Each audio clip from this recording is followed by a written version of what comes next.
Hello to everyone. My name is Tom Stanton, and I'm the Executive Director of the Danny Did Foundation. We appreciate the chance to share our story. The team at Danny Did believes that caregivers are the key drivers in changing and improving the standard of care for patients in the future.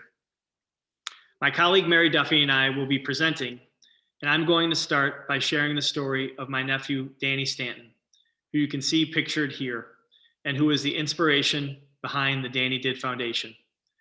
Then we will talk about Danny's cause of death, which was sudden unexpected death in epilepsy, or SUDEP.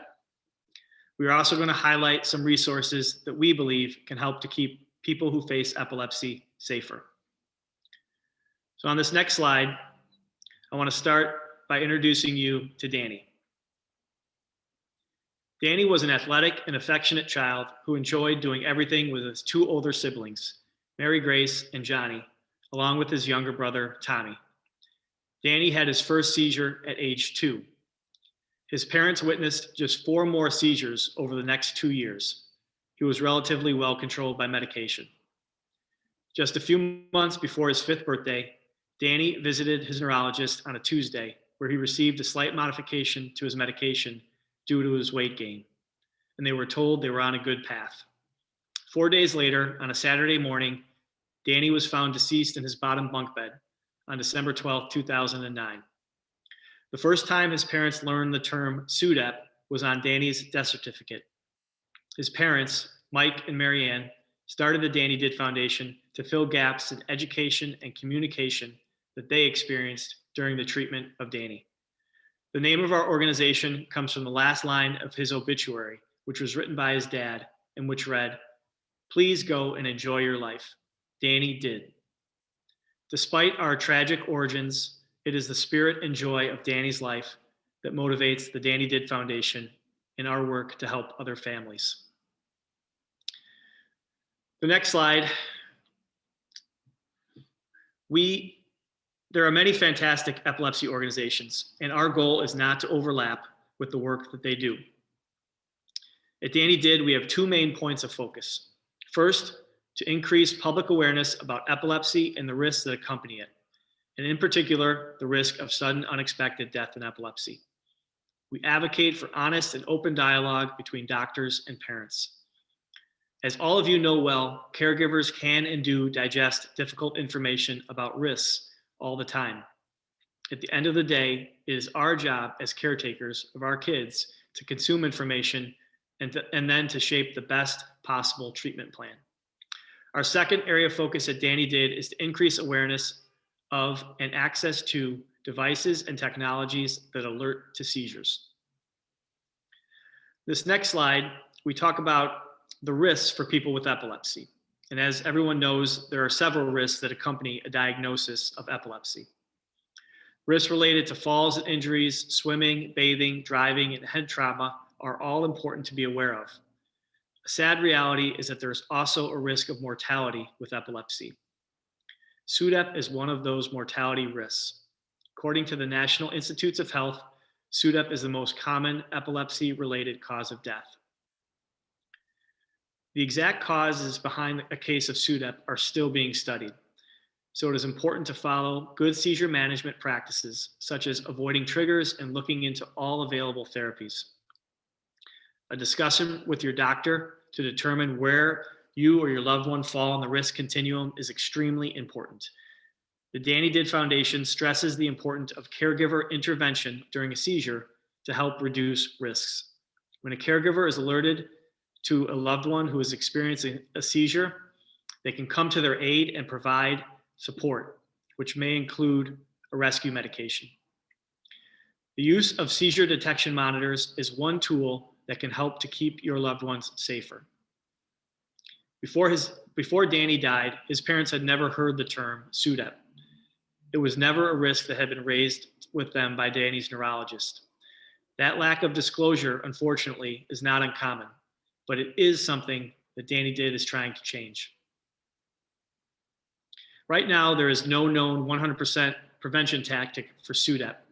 No medication, no surgery, no diet, no device. But we do believe there are steps we can promote to patients and families to minimize the risk. One of those steps is to consider the use of resources such as monitoring devices that detect certain seizures and can alert caretakers and enable early intervention. Now I'll turn it over to my colleague Mary to talk more about these types of devices. Okay, for the next slide, this slide is to acknowledge that there are several ways a non-invasive device system can attempt to detect seizure activity. Many of the systems in place today focus on movement, but there are several technologies in the pipeline that attempt to expand beyond just movement. Researchers are also looking at these indicators listed here to develop reliable devices. And for our next slide, we see devices and technology as a complement to medication, surgery, and diet as part of a patient's treatment plan. In other words, we view devices as another tool in the caretaker's toolkit. A device doesn't replace a parent's instincts or their vigilance, but a monitoring and alerting system can serve as one piece to the puzzle, lending backup that you will be notified if a seizure takes place. Monitoring for seizure activity within a hospital is important. Those monitors are very valuable to the nurses, to the doctors, and as well to the patient. But when a patient leaves the hospital, we believe that monitoring is just as important in the home setting. This list on the slide highlights that we believe alerting devices are so important for caregivers. We feel strongly about the simple concept of early intervention. If you are present, you can take action. You have a chance. Two of these points to highlight, which we hear about all the time from caregivers, are reduced anxiety and increased independence for patients and increased peace of mind for the caregiver. We could never overstate the impact of these factors for families who face seizures. And moving to the next slide, it is important to emphasize that monitoring devices have value not just for patients and caregivers, but for providers as well. The management and treatment of epilepsy are mainly guided by tracking of how often seizures take place. For very valid reasons, patient self-reporting and recall is known to be incomplete. Arming doctors with accurate seizure tracking data regarding the frequency of seizures can lead to more effective evaluation and optimization of seizure medications. That point alone from this list of benefits should serve as a key motivator for providers to understand the value of monitoring devices. All of this being said, we don't pretend that the current available devices are perfect. So Tom will speak now more about that. Thanks, Mary. On this next slide, to Mary's comment, currently available devices do have shortcomings and they need to evolve. False detections can be a problem in devices that aim to alarm for multiple seizure types.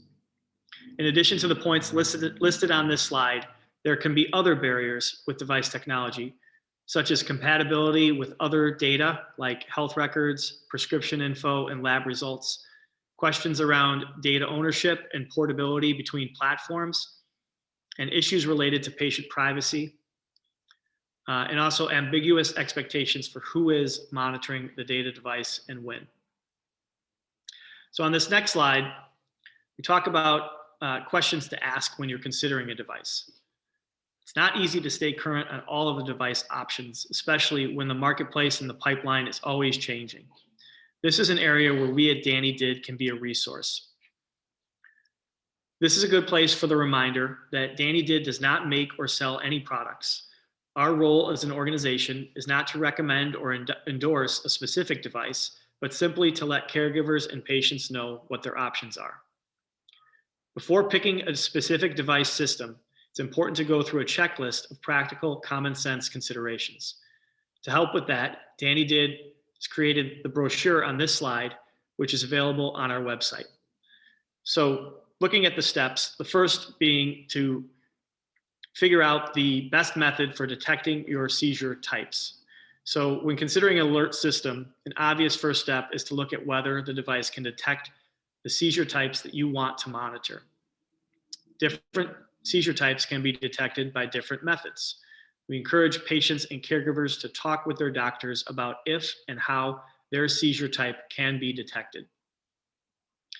Number 2 is determining your goals for the device. So defining your motive for monitoring seizures helps to ensure the selected device meets that goal.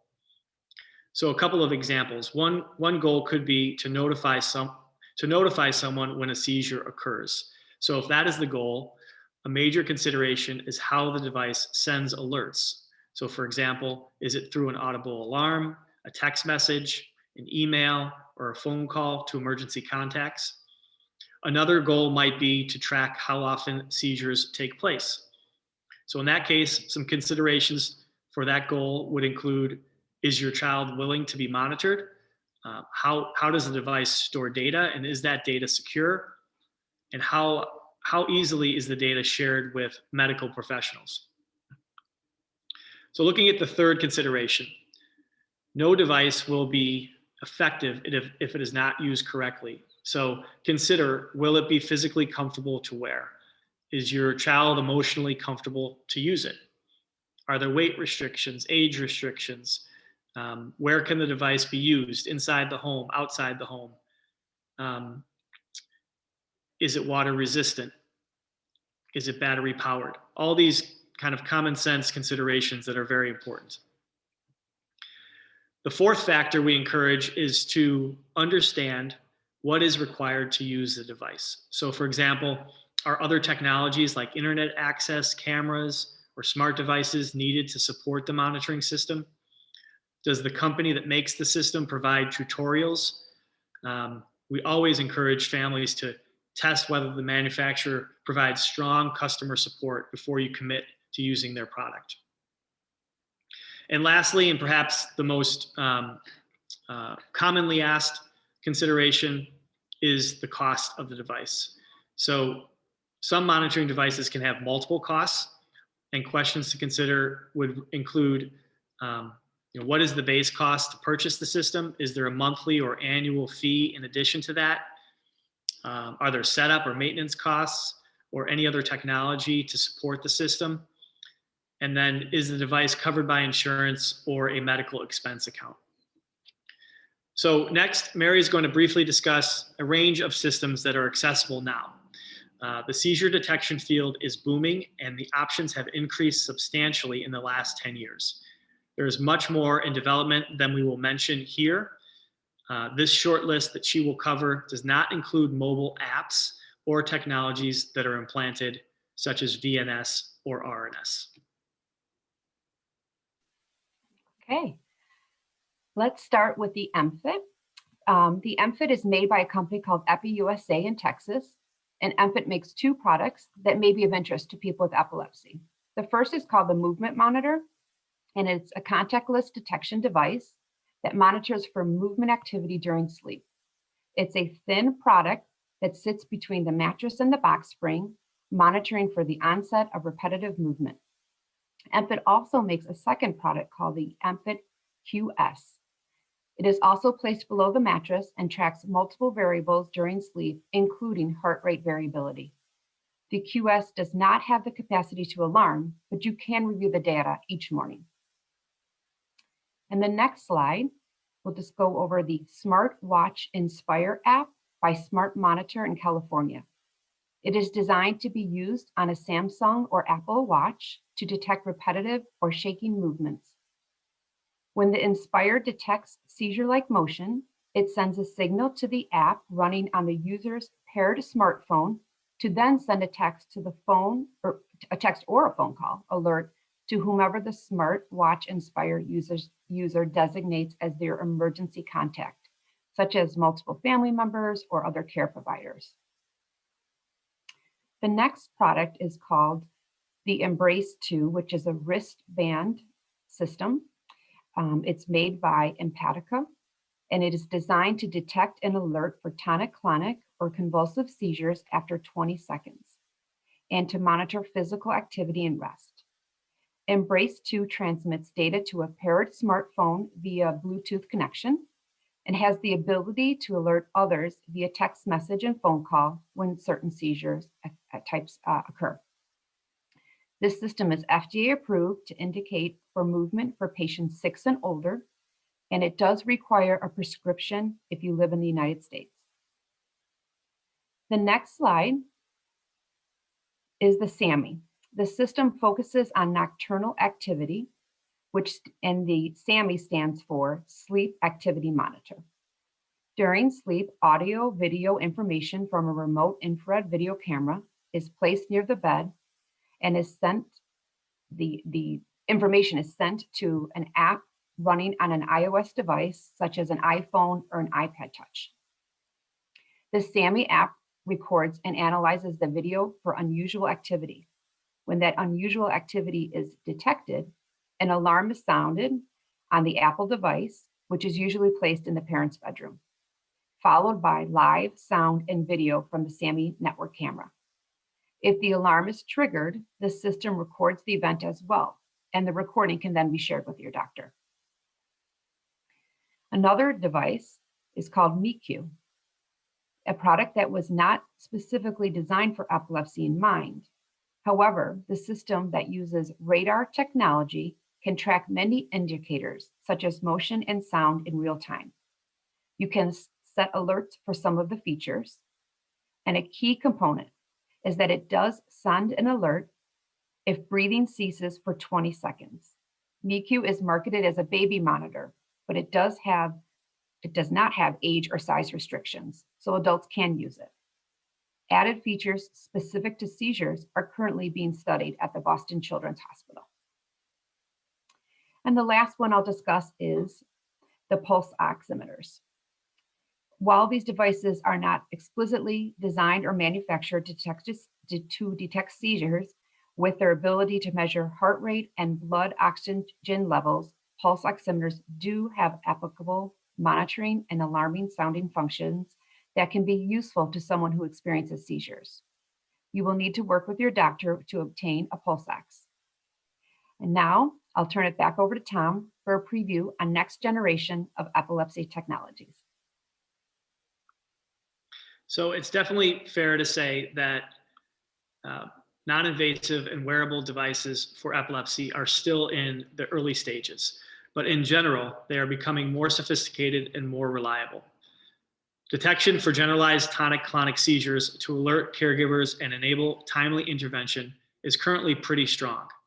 Detection for other types of seizures is the next chapter, and as many of you may know, there is a big need for it. You also know that seizure unpredictability is one of the greatest challenges of epilepsy. This slide shares what we see as the future for this field, including the Holy Grail, a non-invasive system that forecasts a seizure and delivers an intervention to suppress it. On the next slide, I want to talk a little bit about our grant program at Danny Did and how that works. We want to make sure that families who are made aware about seizure detection devices also have access to get them into place in their homes. So the way our process works is for someone to download the application on our website, which is dannydid.org, fill that out, and return it to us through email. After that is in place, we set up a phone call with each applicant and make sure that questions are answered and that the device appears to be a fit for the needs of the family. If the grant is awarded to the family, we fund the award directly to the caregivers, and then the caregivers place the order for the system themselves, typically through the product website. So again, our goal is to make the systems accessible, and many of these are cost prohibitive for some families who need them. We are here to help through the process, and we try to keep it as streamlined and as manageable as possible. So our website, dannydid.org, is the best place to start if you're looking to find out more about this program. So on our final slide, we just want to end by saying that we appreciate the chance to interact with you.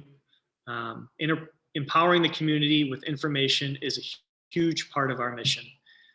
We want to note that this educational content was made possible with support from our partners at VNS Therapy by LivaNova. We hope to keep in touch. We hope that you will reach out to us if you have questions or if there are ways that we can help.